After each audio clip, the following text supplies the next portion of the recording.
পরিচিত হও, Facebook content creator. কিছুদিন আগে আমি ওদের কয়েকজনকে জম্বির হাত থেকে বাঁচাইছি। ফেসবুকে কন্টেন্ট বানাইতেন আপনি? কি কন্টেন্ট বানাইতেন একটু দেখান তো। অনুপ্রেরণার আরেক নাম শর্টস অফ লেউটার ভাই। ভাইয়ের লেউটা চাটা ছাড়া আমার আর কোনো যোগ্যতা নাই। ছোট লেউটা বড় লেউটা তাতে কোনো সমস্যা নাই। যদি ভাইয়ের লেউটা চাইটা মাসে লাখ টাকা কামানো যায়, যদিও কন্টেন্টের নামে ভাই আমার লের বানায়, কিন্তু কি আর করার, বাংলাদেশের মানুষ তো এগুলাই খায়। কেমন ছিল কন্টেন্টটা? কন্টেন্ট? এই থেকে কন্টেন্ট কই? তাইলে আমি এতক্ষণ কি বললাম? এইটা আবার কেমন কন্টেন্ট? এইটাই লেউটার কন্টেন্ট। এই লেউটার কন্টেন্ট মানে কি কোনো ইনকাম টিনকাম হয়? এই লেউটার কন্টেন্ট বানায়া আমার এক মাসের ইনকাম 40 লাখ টাকা।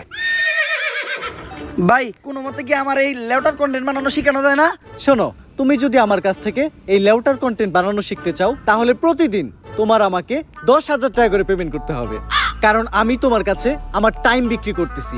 It's call value of time. আসলে আমি একজন এজেন্ট, তো দিনের বেলা ব্যস্ত থাকি। কোনো মতে কি আমার কাছে রাইতের সময়টা বিক্রি করা যায় না? হ্যাঁ অবশ্যই, কিন্তু রাত্রের চার্জটা একটু বেশি, 30,000 টাকা। দিনের চার্জ এত কম, রাইতের চার্জ এত বেশি কে? It's call value of back side. আচ্ছা আমি যদি কখনো নেই তাহলে রাইতের টাইম নেই নিমু।